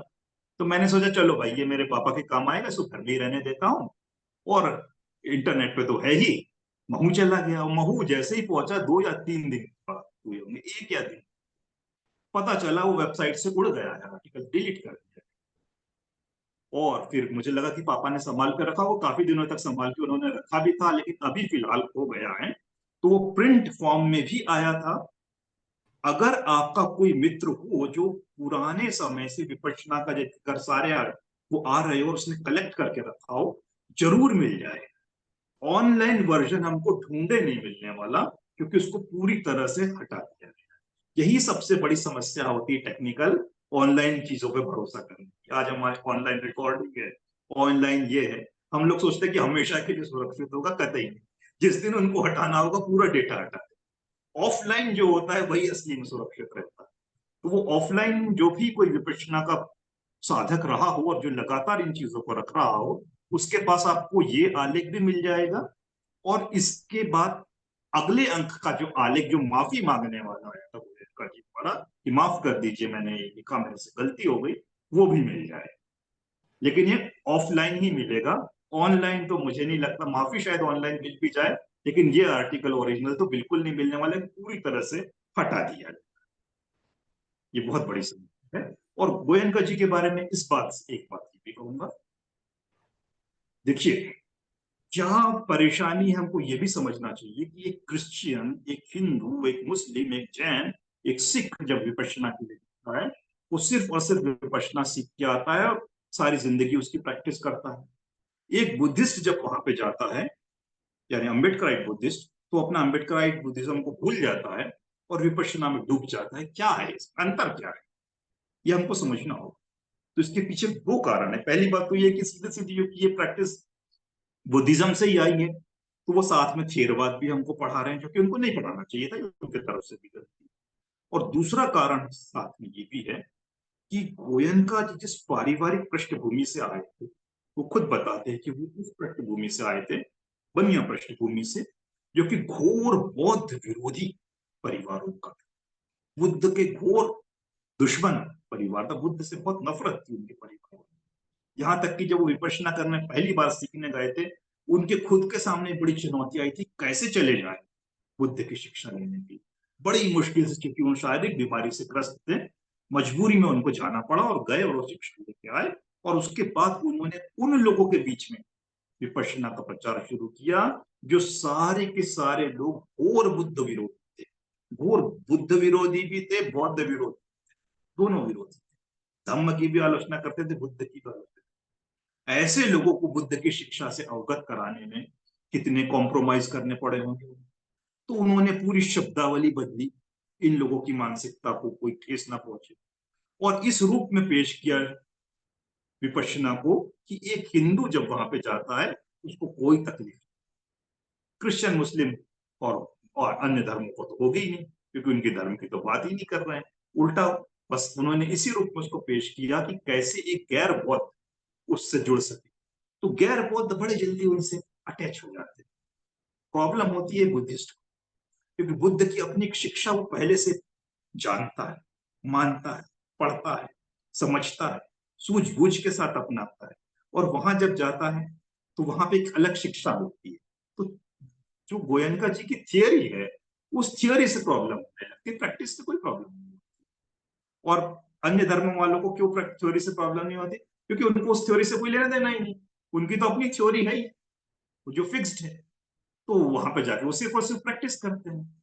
ये परेशानी है। तो ये हमारे जो गोयनका जी के शिष्य हैं, वो तबके के लोग, शेड्यूल कास्ट तबके के लोग, उनको इस चीज को समझना चाहिए कि जो प्रभुत्वशाली बनिया तबका है, वो इतना प्रभुत्वशाली है कि उसने गोयनका जी से एक एक शब्द, एक एक वाक्य और एक एक चीज बदलवा ली विपश्यना में, कि आप ऐसा नहीं, ये शब्द हो। और हमारे जो ये लोग थे, ये एक कॉमा तक के नहीं बदले। वो गलती इनकी, इनको समझना चाहिए। बाबा साहब की आलोचना करने की बजाय इनको ये समझना चाहिए कि गलती इनकी है। क्यों नहीं है गोयनका जी से अब वो शिक्षा, वो शब्द डलवा पाए अपने टॉक्स में, अपने पूरे 10 दिन के शिविर में, जो अपील करे अम्बेडकराइट्स। अम्बेडकराइट्स को अपील करने वाले शब्द वहां पे नहीं है, वहां पे हिंदुओं को अपील करने वाले शब्द, क्रिश्चियंस को अपील करने वाले शब्द है, मुस्लिम्स को अपील करने वाले शब्द, सिखों को अपील करने वाले शब्द। अम्बेडकराइट बुद्धिस्ट को अपील करने वाले शब्द वहां पे नहीं है। इसलिए बड़ा टकराव होता है। तो कई लोग वहां पे जाते हैं तो अम्बेडकरिज्म को पूरी तरह छोड़ के वहां पे सरेंडर हो जाते हैं, और कुछ लोग जो जाते हैं तो उनके मन में बड़ी टकराव चलती रहती, अरे बाप रे, सत्य तो ये है और यहाँ ये बताया जा रहा था, किसको माने? तो बेचारा वो प्रैक्टिस करने के बजाय विपश्यना के इसमें उलझ जाते हैं। बड़ा गलत होता है। तो ये एक गंभीर बात है, इसको समझना चाहिए। और इसमें हमारी कम्युनिटी की वीकनेस है कि वहां जाके आप नहीं बदलवा पाए, जबकि आप ऊंची पोजीशन पे गए। जब वहां ब्राह्मणों ने शब्दावली बदलवा दी, बलियों ने शब्दावली बदलवा दी, हमारे लोग क्यों नहीं? इनको अपने आकलन, अपने गिरेबान में झांक के देखना चाहिए और अपनी कमी को समझना चाहिए। कि हम अम्बेडकराइट्स को गाली देते हैं, गाली देना उन लोग को बंद करना चाहिए। हम किसी को गाली नहीं दे रहे, हम विपश्यना की आलोचना, हम उस चीज की आलोचना कर रहे हैं कि कहाँ वो झुक रहे हैं, सरेंडर हो रहे हैं, और हमारे सामने क्यों नहीं हो रहे हैं भाई? अगर तुम सबके सामने झुक रहे हो तो फिर हमारे सामने भी झुक जाओ, तो अच्छी बात है। नहीं तो किसी के सामने मत झुक, कहो कि हम सच है, सच ही कहेंगे और यही शब्द का प्रयोग करेंगे, नहीं बने। कुछ एक स्टैंड होना चाहिए। उस स्टैंड की कमी वहां पे साफ साफ दिखती है, ये एक सच्चाई है। तो वो आर्टिकल किसी पुराने साधक या जरूर मिल सकता है। साल भी मुझे अच्छी तरह याद नहीं कब की बात रही होगी, ये 8-9 के आसपास की ही करने की बात।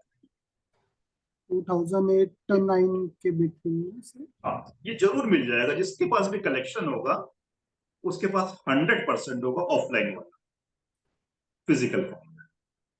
और कोई ना कोई जरूर होगा जिसने पूरा कलेक्शन करके रखा।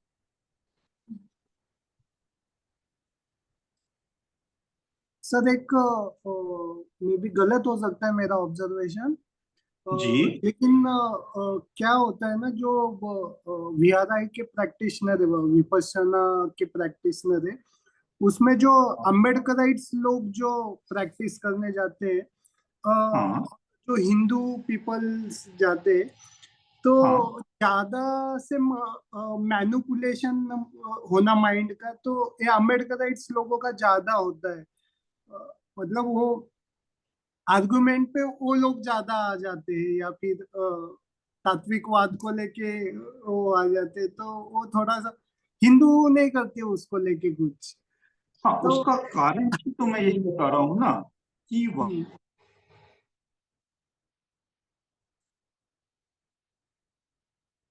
वहां पे अगर दुर्गा का उदाहरण दिया जा रहा है कि दुर्गा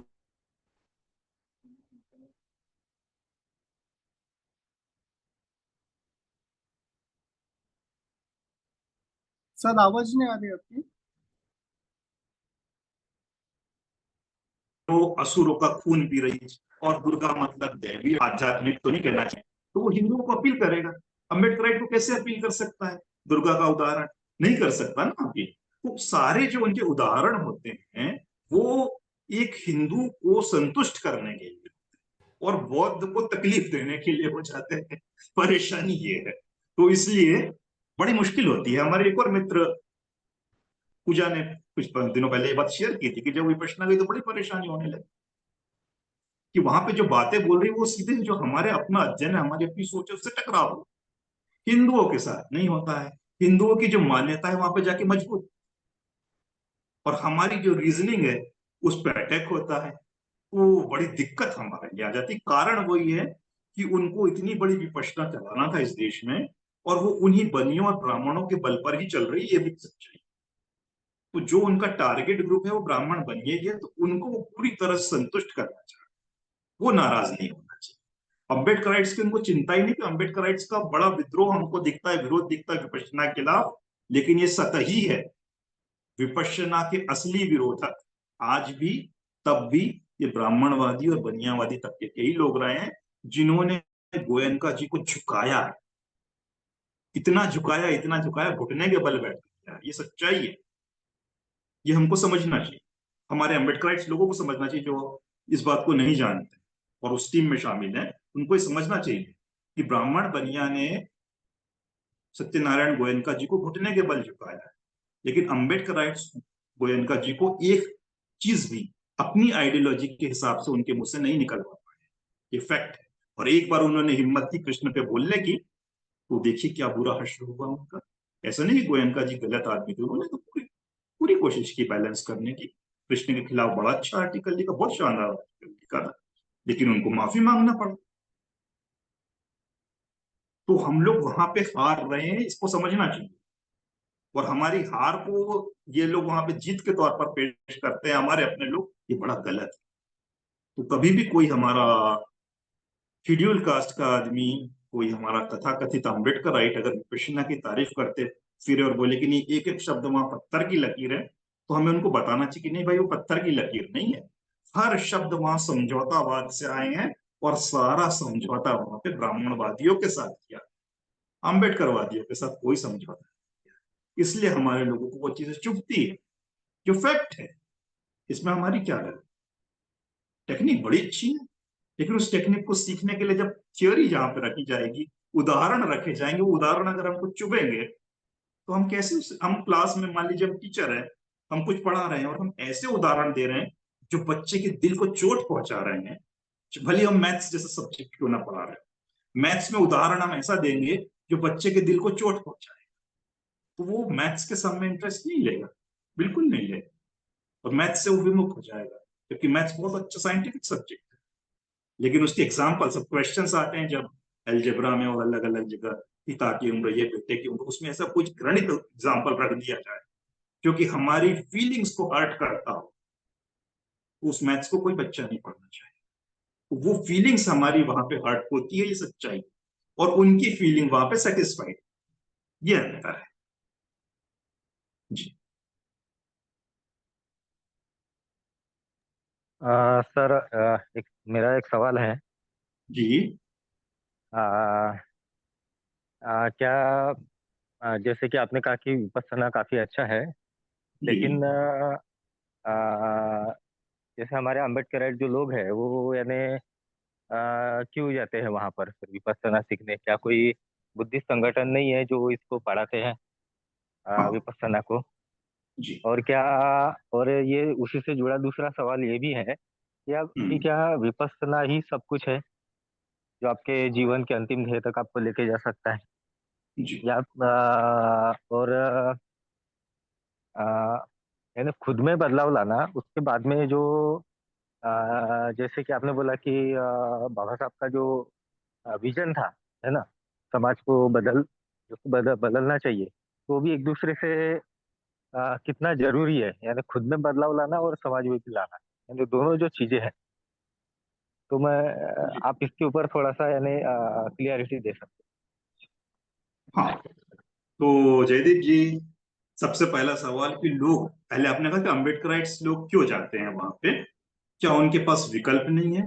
तो ये तो भाई बहुत बड़ी हमारी कमजोरी है कि ये सच बात है कि धम्म का अभ्यास जो स्पिरिचुअल लेवल पे हम लोगों के बीच में होना चाहिए था, वैसी हमारी संस्थाएं एक भी नहीं है। मतलब मैं अम्बेडकराइट संस्थाओं की बात कर, हमारे किसी भी विहार में, बुद्धिस्ट सोसाइटी ऑफ इंडिया के किसी भी विहार में चले जाइए, जो हमारे सामान्य विहार चले जाइए, वहां पर तरह की सुविधा नहीं है। वहां के विहारों में आध्यात्मिक माहौल नहीं होता। ये बड़ी कड़वी सच्चाई, इससे आप भी अवगत है, मैं भी अवगत।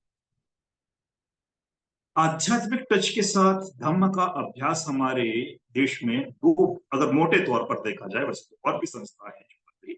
एक तरफ टीबीएमएसजी कर रही है और दूसरी तरफ गोयनका जी की विपश्यना। ये दो ही तरीके हैं जो social teaching, political teaching, practical teaching Buddha के अलावा स्पिरिचुअल टीचिंग पर भी ध्यान दे रहे, या दूसरे शब्दों में कहें कि सिर्फ और सिर्फ स्पिरिचुअल टीचिंग पर ही ध्यान दे रहे, बाकी एस्पेक्ट को छोड़ रहे, तो भी कोई गलत बात नहीं होगी, हल्के फुल्के रूप में इसको सही माना जा सकता। तो ये जो हमारे जीवन का एक बहुत महत्वपूर्ण भाग होता है इंसानी जीवन का, स्पिरिचुअल नीड। अब ये स्पिरिचुअल नीड जो है हमारी, ये जो बुद्धिस्ट सोसाइटी ऑफ इंडिया की बात इसलिए कर रहा हूं क्योंकि यही एकमात्र संगठन था जिसकी जिम्मेदारी थी बाबा साहब के नवयान को प्रोपोगेट करने। तो इसने स्पिरिचुअल वैक्यूम रखा। वो स्पिरिचुअल जो भूख हमारी होती है या नीड हमारी होती है, उसको पूरा करने के लिए इसने कुछ नहीं। और यही कारण है कि 56 के बाद कई लोग ऑन रिकॉर्ड बुद्धिस्ट हो गए, लेकिन कोई वित्तु बाबा के पास जा रहा है, कोई सत्यनारायण की पूजा कर रहा है, कोई घर में देवी देवता रख रहा है, भले वो 22 प्रतिज्ञा पड़ी थी 56 में, आज भी उसके घर में रखी हुई है, लेकिन उसने मिलावट कर ली। क्यों कर ली? क्योंकि उसकी जो स्पिरिचुअल नीड थी उसको पूरा इस फॉर्म ऑफ बुद्धिज्म में जो उसके घर में आया वो नहीं कर पाया। इस वजह से उसको ये चीजें करना पड़ा। हमारा टॉक क्या प्रयास है, हम वही स्पिरिचुअल नीड को भी फुलफिल कर रहे हैं साथ साथ, बौद्धिकता के साथ साथ। तो इसलिए ऐसी अगर प्रयास होते रहते, लगातार होते, उस जमाने से होते, तो लोग इधर उधर भटकते नहीं।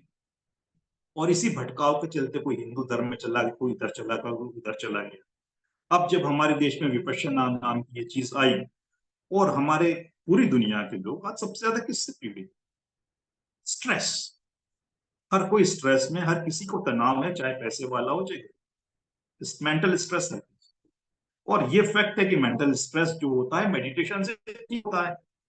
इस चीज को दुनिया का कोई व्यक्ति झुठला नहीं सकता है। ये साइंटिफिक एक्सपेरिमेंट्स बताते हैं कि मेडिटेशन बेस्ट वे है मेडिकल मेंटल स्ट्रेस को ठीक करने का।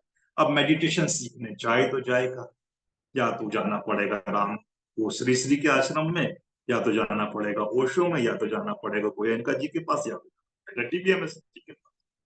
कोई भी जो देशी संस्था थी हमारे यहाँ पे, अम्बेडकराइट संस्था, उसने मेडिटेशन को प्रैक्टिस कराना शुरू नहीं किया, अनावश्यक मेडिटेशन की आलोचना करनी शुरू कर दी। बाबा साहब, अब जब हम बुद्धा फ्यूचर ऑफ रिलीजन पढ़ेंगे अगले हफ्ते, वहां पे मेडिटेशन की बात आएगी, मेडिटेशन की आलोचना की भी बात आएगी। तो उस एक पक्ष को पकड़ लिया आलोचना की, उसके पॉजिटिव पक्ष को हमने पकड़ा ही नहीं है। तो वो जो चीज हमको देना चाहिए था हमारे लोगों को, वो इमोशनल रिलीफ, जो मेंटल, जो उनको रिलीफ देना चाहिए था, वो हमारे ऑर्गेनाइजेशंस नहीं दे पा रहे। इसलिए लोग इधर उधर जा रहे हैं और उनको जाना ही पड़ेगा। अब आपने कहा कि विपश्यना ही सब कुछ है। बिल्कुल नहीं। कौन कहता है कि वही सब कुछ?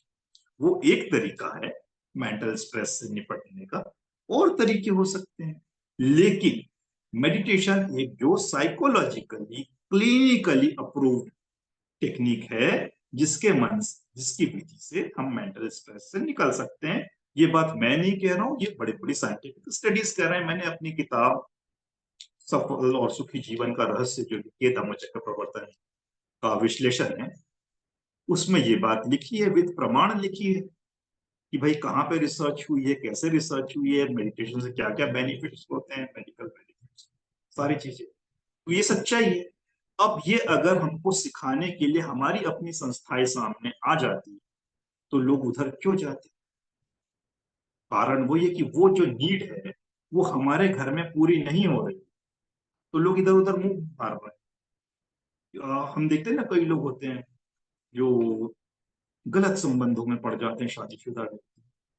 अब पता करना पड़ता है कारण क्या है, तो पता चलता है कि भाई उनका जो घर का माहौल है, बहुत सारे केसेस में ऐसा होता है, कई केसेस में नहीं भी होता है, वो गड़बड़ है।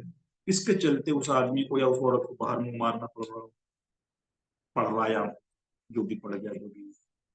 तो घर में अगर शांति नहीं होगी तो इधर उधर लोग जाएंगे। उसी तरह अगर हमारे अपने यहाँ मेडिटेशन का माहौल, अगर हमारी अपनी संस्था, हमारी अपनी ऑर्गेनाइजेशन नहीं करेगी, तो जो इस्टेब्लिश्ड है, जो बहुत अच्छी तरह करा रहे हैं, लोगों को वहां जाना ही पड़ेगा, जाएंगे।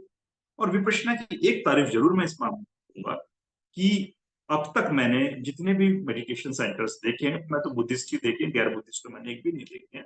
कोरिया में देखा, थाईलैंड में देखा, बोध गया में बहुत सारे बुद्धिस्ट सेंटर्स देखे मेडिटेशन के। उसमें वो डिसिप्लिन नहीं है जो गोयनका जी के मेडिटेशन है, ये फैक्ट। इवन टीबीएमएसटी पे वो डिसिप्लिन नहीं होता है जो मेडिटेशन गोयनका जी। तो इस मामले में वो काफी आगे है, इसमें कोई डिसिप्लिन के मामले में, अनुशासन के मामले में नहीं है। क्योंकि अनुशासन के साथ ही हम आगे बढ़ सकते हैं। मेडिटेशन ऐसी चीज है कि जैसे वो 10 दिन पूरे की पूरी तरह से आर्य मौन कराते हैं, ना इशारों में बात होती है, ना आंखों से बात होती है, देख के पूरी नोबल साइलेंस, वो नोबल साइलेंस। और बिहारों में आप चले जाइए, कोरिया में चले जाइए, थाईलैंड में चले जाइए, नहीं होता है वो। लोग वहां बात करते हैं, बात करने की छूट होती है, घूमने की छूट होती है, ब्रेक में इधर उधर देख सकते हैं, लोगों से बातचीत कर सकते हैं, उसको मेडिटेशन करने बैठो, तो वो हमको डिस्टर्ब।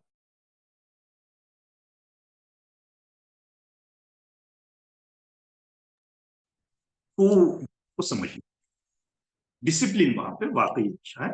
तो हम यही कहते हैं ना कि भाई अच्छी चीजें जो है हर जगह की हमको लेनी चाहिए, कोई बुराई नहीं है,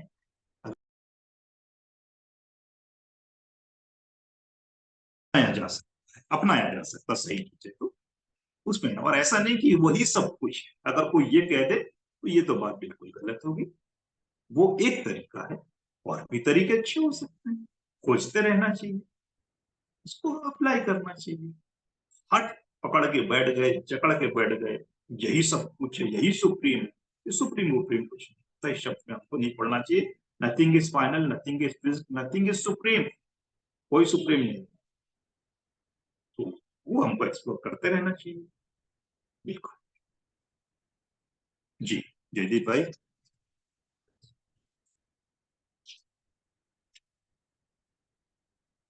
जी जयदीप भाई। हाँ सर, उनका हाँ। मैसेज आ। ठीक। ओके। हाँ, कोई और मित्र अपनी कुछ बात रखना चाहे? आज एक उड़ान नाम से कोई दिख रहे हैं भाई, क्या बात है उड़ान जी, अपना नाम बता दीजिएगा।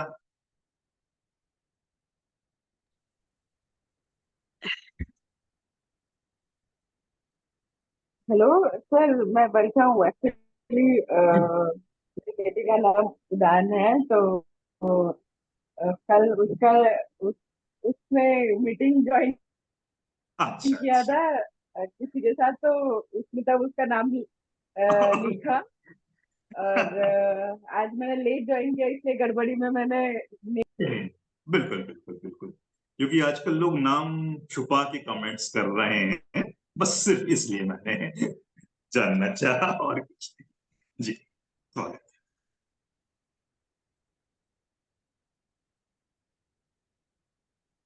हेलो। हाँ, जय भीम सर।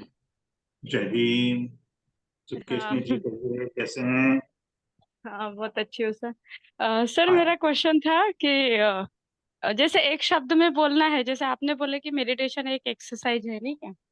तो हाँ जैसे हमारा कभी डिस्कशन होता है फ्रेंड सर्कल में, टीबीएम हाँ। वाले हैं, गोयनकार गुरुजी वाले हैं, तो जी इनके साथ मेरा थोड़ा सा चलता है, तो वो बोलते हैं कि क्या बुद्ध ने क्या एक्सरसाइज की है क्या फिर इतने साल?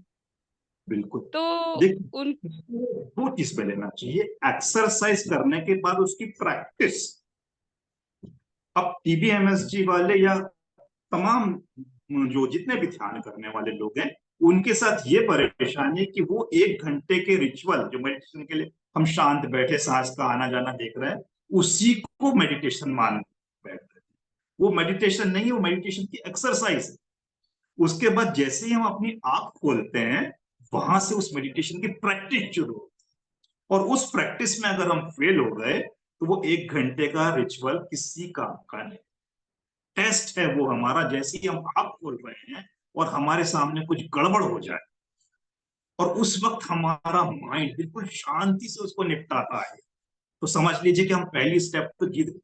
और उसी तरह शांति से पूरा दिन और पूरी रात, दिन भर हमारे सामने जो भी चीजें हो रही, अप्रिय से अप्रिय घटना हो रही, लेकिन हमारा जो उसका रिस्पॉन्स है वो बड़ा शांति से आएगा, तो हम मेडिटेशन में 24 घंटे जीते, मतलब माइंडफुलनेस को तब हम प्रैक्टिस कर रहे हैं। तो जो भी आपको कहे कि बुद्ध ने क्या सिर्फ एक्सरसाइज कही, तो बोलना बिल्कुल नहीं। बुद्ध ने एक्सरसाइज सिखाई इसलिए कि उसको हम प्रैक्टिस में कन्वर्ट कर सकें। बुद्ध ने एक्सरसाइज नहीं की, बुद्ध ने प्रैक्टिस की, उसका अनुपालन किया, उस पे चले हैं वो, और अपने शिष्यों को बोला कि तुम भी चलो, 24 घंटे चलो। ऐसा नहीं है कि बस 1 घंटे ध्यान कर लिया उसके बाद भूल जाओ। ये रिचुअल जब मेडिटेशन को बना दिया जाता है, सारी गड़बड़ वो शुरू होती है। और ये जो रिजिड लोग होते, ये इतना बड़ा रिचुअल बना, नहीं तुमने ध्यान नहीं किया तुम गलत। अरे ध्यान करने वाला कोई सुप्रीम नहीं है भाई। ध्यान किया 1 घंटे और उसके बाद अपना बच्चा जैसे सामने गोदी में आके बैठ के डांट दे, मैं ध्यान कर रहा था, होते हो क्या ध्यान। विपरीत परिस्थिति में जब हम वैसे ही सजग रह पाए जैसे कि हम लोग अनुकूल परिस्थिति में, तब हम ध्यान सीखे, तब हम प्रैक्टिस सीखे। माइंडफुलनेस में जीना कि ध्यान होता है। मैं हमेशा इसलिए थिक नैथ हैन का एक बड़ा अच्छा उदाहरण देता हूं।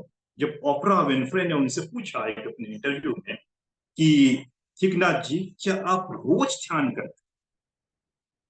तो थिक नैथ हैन ने उत्तर दिया, मैं रोज ध्यान नहीं करता हूं, मैं हर पल ध्यान करता हूं, ईच मोमेंट। ये होती है प्रैक्टिस कि हर क्षण, एक क्षण के लिए भी माइंडफुलनेस को खोए, वो ध्यान होता। और उनसे ही पिछले उन्होंने खुद इस बात को कबूल किया है कि जब विपरीत परिस्थितियां कई बार ऐसी आई, उन्होंने अपना आपा खो दिया है, फिर उनको होश आता है कि अरे बाप रे, मैं अपनी माइंडफुलनेस की स्टेट से निकल चुका हूं, मैं तो सामान्य इंसानों की तरफ व्यवहार कर रहा हूं।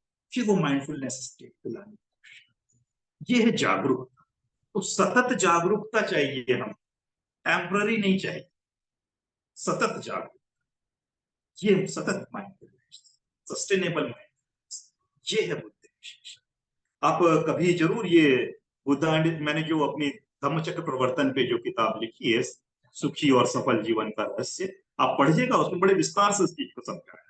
और जो लोग भी इस तरह की बात करते हैं उनको बोलिए कि भाई थोड़ा समय निकाल के आप पढ़िए, और इस पर अगर आपको कोई आपत्ति लग रही हो तो अंडरलाइन करके बिल्कुल बताइए, तो उस पर चर्चा करेंगे। तो बुद्ध ने एक्सरसाइज सिखाई है, लेकिन एक्सरसाइज सिखाने के साथ प्रैक्टिस सिखाई, सिर्फ व्यायाम नहीं सिखाया, उसकी प्रैक्टिस भी सिखाई। तो ये हमको उनको जवाब देना चाहिए। और लोग उस प्रैक्टिस को नहीं कर रहे हैं, उस एक्सरसाइज को कर रहे हैं, परेशानी है, पाखंड यहां से। 1 घंटे हमने ध्यान कर लिया, अपने आप को सुपर हीरो समझते, बाकी लोग गधे हैं जो ध्यान नहीं करते। जो 1 घंटा ध्यान करता है वो बड़ा खास। अरे जब ध्यान के बाद आंखें खोली, तुम्हारा व्यवहार भी वैसा ही जिसने आज तक ध्यान नहीं किया था उसका व्यवहार है, या कभी कभी उसका व्यवहार ज्यादा अच्छा है, जिसने कभी ध्यान के अभ्यास नहीं किया हो, एक्सरसाइज नहीं की हो, वो बड़ा संतुलित है। तो ज्यादा अच्छा कौन होगा? वो हुआ जिसने कभी ध्यान नहीं किया। ये वैसी बात होगी जैसे मैं कहता हूँ कि हम रोज जिम जा रहे हैं, बड़े डोले शोले बॉडी बना रहे हैं और बड़े ताकतवर और मजबूत हो गए, और कहीं सड़क पे निकले, कोई दुबला पतला आदमी आ गया, हम बोले निकाल तेरा बटुआ, डर के मारे थर थर कर हमने दे दिया उसको। और एक तरफ कोई दुबला पतला इंसान हो, उसके सामने कोई निकाल तेरा बटुआ, तो खींच के थप्पड़ लगाए चोर को, तेरी हिम्मत कैसे भी मेरी चोरी करने की। तो ज्यादा सही कौन हुआ? वही हुआ ना जिसने एक भी दिन जिम नहीं गया, लेकिन जब परिस्थिति विपरीत आई उसको लड़ना आ रहा है। और तुम रोज जिम जा रहे हो, बॉडी बना रहे हो, मसल्स बना रहे हो, और उसके बाद जब एक दुबला पतला चोर आ रहा है उसको तुम रोक सकते हो, उसके पास हथियार भी नहीं है, वहां थरथरा गए। तो किस काम का ऐसा जिम जाना? ऐसे ही ऐसा मेडिटेशन किसी काम का नहीं कि रोज सुबह शाम मेडिटेशन कर रहे हो लेकिन चिड़चिड़ाहट नहीं निकली, द्वेष नहीं निकला, घृणा नहीं निकली, विपरीत परिस्थितियों में एकदम बौखला रहे हैं हम लोग, तो कोई मतलब नहीं रहा ना उस मेडिटेशन, प्रैक्टिस में नहीं आया, वो सिर्फ और सिर्फ व्यायाम बन गया, रिचुअल बन गया। इस चीज को समझना चाहिए। हमारी प्रैक्टिस कभी भी रिचुअल या ऐसा बन के नहीं रह जाए, वो एक्सरसाइज फिर प्रैक्टिस में आना जरूरी है जो हमने सीखी। ये ध्यान रखना। इसके लिए हमको सजगता बरतना है। तो जो भी ऐसा कहे कि बुद्ध ने कैसे नहीं, बुद्ध ने एक्सरसाइज नहीं, बुद्ध ने प्रैक्टिस सिखा। एक्सरसाइज आपने बना दिया उसको, प्रैक्टिस की बजाय आपने एक्सरसाइज। प्रॉब्लम आपकी है, बुद्ध की नहीं। ये समझाना।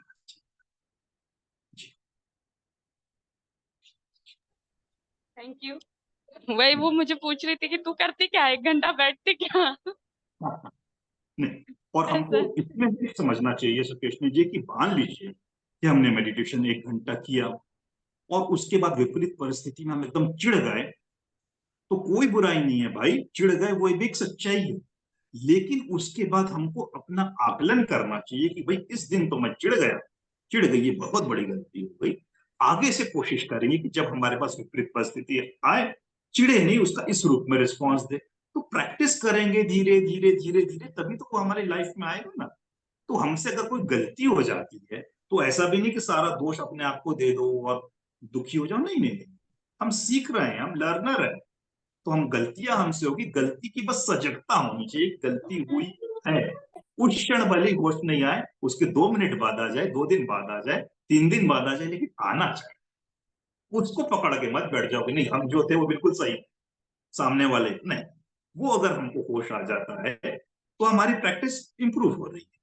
धीरे धीरे धीरे चल के हमारी वो स्थिति आ सकती है। अभी हम कोई भी परफेक्ट नहीं। ये तो हम थ्योरी, मैं जो आपसे बोल रहा थ्योरी है। मेरे सामने विपरीत परिस्थिति आ जाए और मैं किसी को कैश में आके कुछ बोल दूं, बिल्कुल हो सकता है, क्यों नहीं हो सकता है। सब में अपनी कमजोरियां है। लेकिन वो जो गलत निर्णय होगा मेरा, उसको मुझे बाद में चल के तो कम से कम एहसास ही नहीं। इसको ऐसे की बजाय अगर मैं वैसे कर देता तो ज्यादा अच्छा होता। अगर वो एहसास अपने दिल में हो गया तो संभवतः अगली बार वही गलती नहीं होगी, और हो भी गई तो फिर दोबारा एहसास होना चाहिए। जब बार बार बार हमारे को एहसास होगा तो कभी ना कभी तो हमारा मन जो होगा वो शर्माएगा, शर्मिंदा हो गया, "अरे बहुत हो गया, कितनी बार बहाने मारोगे, अब तो सुधर जाओ।" तो फिर हम धीरे धीरे धीरे सुधरने लगे। तो हम सब कोशिश कर रहे हैं, वो कोशिश करना है। हम में से कोई भी परफेक्ट नहीं है, सच्चाई है। लेकिन परफेक्शन हमारा उद्देश्य है, ये बहुत बड़ी सच्चाई है। वो उद्देश्य जब हमारा परफेक्शन नहीं रहे और हम इसको इसी में बहाने, अरे हर कोई तो गलती करता, हो गई हमसे गलती, तो ये हम हमारी कमजोरी को से चिपक रहे हैं। उस कमजोरी से हमको लड़ने की कोशिश करना चाहिए और हम धीरे धीरे सफल होंगे। थोड़ा टाइम लगेगा लेकिन होंगे सफल। तो उद्धत्व उद्देश्य जो हमारा है वो परफेक्शन है। परफेक्शन ही बुद्धा उड है और कुछ नहीं। निर्वाण सर यही है। उसमें ना सर वो कैसे घुमाते हैं उपादान